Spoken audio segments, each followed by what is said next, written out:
First దిశాల Pak వక్రబుద్ధి అంటూ గంటల్లోనే కాల్పుల విరమణ ఉల్లంఘన. తొలుత సీజ్ ఫైర్ కోసం భారత్ను వేడుకున్న పాకిస్తాన్ డీల్ కుదిరినట్టు ఉభయ దేశాల మధ్య ప్రకటన.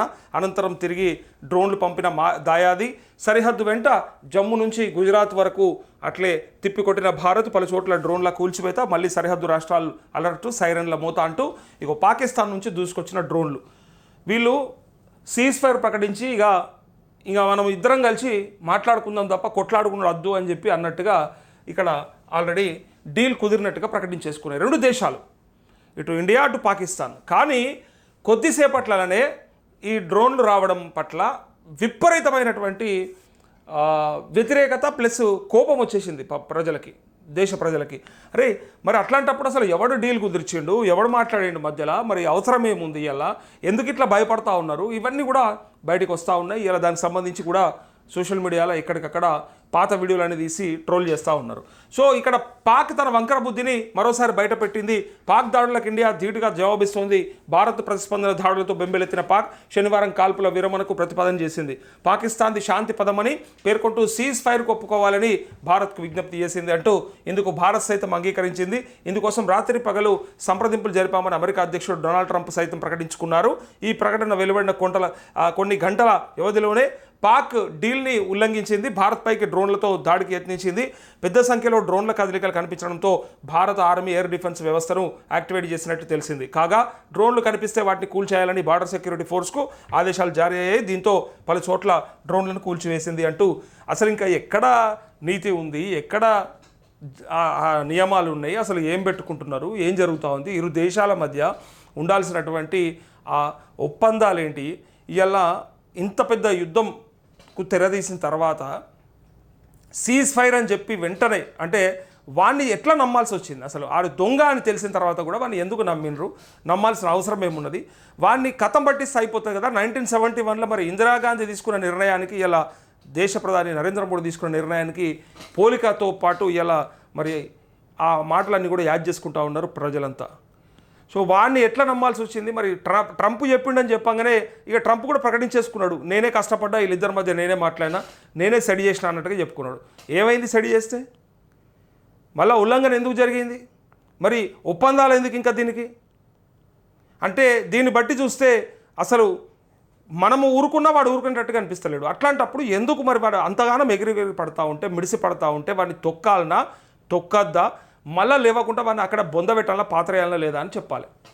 ఇది ఆలోచించుకోవాలి. లేకపోతే వాడు ఇట్లనే చేస్తూ ఉంటాడు బార్డర్లా, వానికి ఎన్ని ప్రయత్నాలు ఉంటే అన్ని ప్రయత్నాలు. వాళ్ళ ఆర్మీ ప్రకటించినప్పటికీ కూడా అక్కడ ఈ ఎవరైతే టెర్రరిస్టులు ఉంటారో ఆ ఉగ్రవాదులు వాళ్ళ ప్రయత్నం వాళ్ళు చేస్తున్నారు అన్నప్పుడు ఒకసారి అర్థం చేసుకోవాలి, వాళ్ళల్లో కూడా సమన్వయ లోపం ఉన్నది.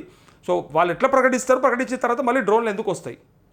సో దీన్ని బట్టి ఇక మరి మన దేశ ప్రధాని కూడా ఆలోచన చేసుకోవాలి.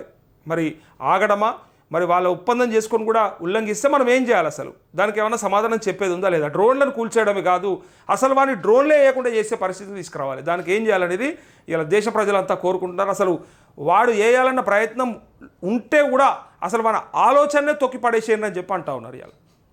ఇలా వాళ్ళని ఆ ఆలోచన కూడా చేయకుండా చేసేయండి, ఇంకా మళ్ళీ కనిపించకూడదు. పాక్ ఆక్రమిత కాశ్మీర్ని కూడా కైవసం చేసుకోవాలి, మనం ఆక్రమించుకోవాలి తప్ప ఇంకా మన భూభాగంలోకి వెళ్ళి వాళ్ళందరినీ తరిమి కొట్టాలని చెప్పి అంటుంటే కూడా ఇంకా కొంత ఆలోచిస్తున్నట్టు, మనం శాంతి కాముకులమని లేకపోతే శాంతికి మనమే ప్రతిరూపం అని చెప్పుకొని ఇలా మరి దాన్ని ఎక్కడ దాకా తీసుకుపోతున్నాం. రేపు పొద్దుగల ఇంకేదైనా జరిగితే ఎట్లా, జరగరాంది జరిగితే ఎట్లా, వాడు ఊరుకుంటా అని చెప్పి తర్వాత రెచ్చిపోతే దాని సమాధానం ఎట్లా, మనం రిలాక్స్ అయిన తర్వాత కనుక వాడు ఏదైనా ప్రయోగం చేస్తే మరి భవిష్యత్తు ఎట్లా అనేదే ఇక్కడ చాలామంది అనుమానపడుతూ ఉన్నారు. కానీ ఎట్టి పరిస్థితుల్లో ఉపేక్షించేది లేదు అన్నట్టుగా ఉండాల్సిందే. ఉండి వాడు మళ్ళొకసారి అసలు ఆలోచన కూడా చేయకుండా చేయాల్సిన అవసరం ఉన్నది. ఇక భారత్ పైకి హై స్పీడ్ మిసైల్స్ ప్రయోగం అంటూ పరిస్థితులను తీవ్రం చేసేలా పాక్ యత్నం. సరిహద్దులకు వారి సైన్యం.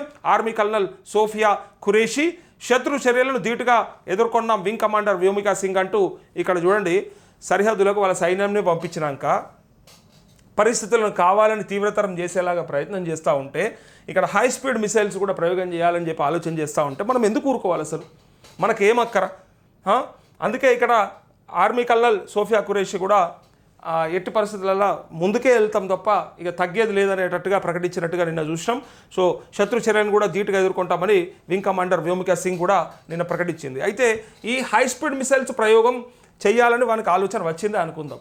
సో మన ప్రయత్నం ఏంటిది, దానికి మనం ఎట్లా దాడికి ప్రతిదాడి ఎట్లా చేయాలి, దానికి కౌంటర్గా మరి మనం ఏం డిసిషన్ తీసుకోవాలి, ఇదంతా కూడా రక్షణ శాఖ ఆలోచించాల్సి ఉంటుంది. వాడిని నమ్మే పరిస్థితి లేదు. వాడు ఎట్లయినా సరే మనని ఈసారి ఏదో చేయడానికి ప్రయత్నం చేస్తున్నప్పుడు మనం ఎందుకు తగ్గాలి, మనం ఎందుకు ఆగాలి? ప్రపంచ దేశాల ముందు మన పరవేం పోదు, ప్రపంచ దేశాలు మనల్ని ఏమి అనయి. మనం ఎట్లయినా ఏ దేశాన్ని కూడా కావాలని మనం ఎవరిని ఎక్కడ డిస్టర్బ్ చేయలేము, చెయ్యము కూడా. కానీ ఇక్కడ వీడు కావాలని కెలికి మరి మనని డిస్టర్బ్ చేస్తుంటే మరి పాకిస్తాన్ని ఎందుకు భరించాలనేది ఈ దేశ ప్రజలంతా కూడా ముక్తకంఠంతో అంటూ ఉన్నారు. మరి ఇక్కడ అసలు సీజ్ ఫైర్ ఉన్నట్టా లేనట్టా, ఇది పెద్ద డౌట్. ఇక అసలు సీజ్ ఫైర్ ఉందా లేదా, ఎందుకు ఇదంతా?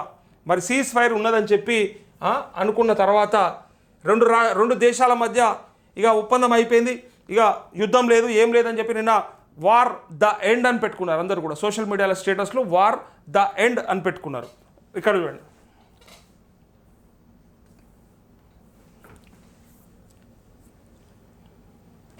అసలు ఈ సీజ్ ఫైర్ మరి ఉన్నట్టా లేనట్టా? పాకిస్తాన్ మధ్య ఇక్కడ ఇగో చూడండి, భారత్ పాకిస్తాన్ మధ్య శనివారం అనేక పరిణామాలు వేగంగా చోటు చేసుకున్నాయి.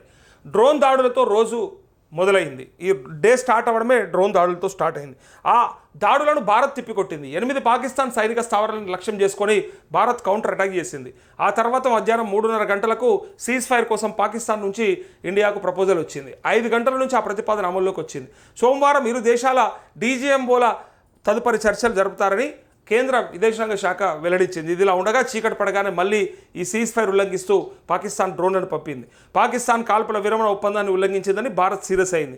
పాకిస్తాన్ మాత్రం తాము ఉల్లంఘించలేదని బుకాయించింది. ఈ నేపథ్యంలోనే భారత్ పాక్ మధ్య శనివారం సాయంత్రం కుదిరిన సీజ్ ఫైర్ అవగాహన ఇంకా ఉందా, రద్దయినట్టేనా అనే అనుమానాలు మొదలయ్యాయి. అసలు భారత్ రద్దు చేయలేదు, భారత్ ఏమో అదే ఒప్పందం పైన ఉన్నది, కానీ పాకిస్తాన్ మాత్రం లేదు.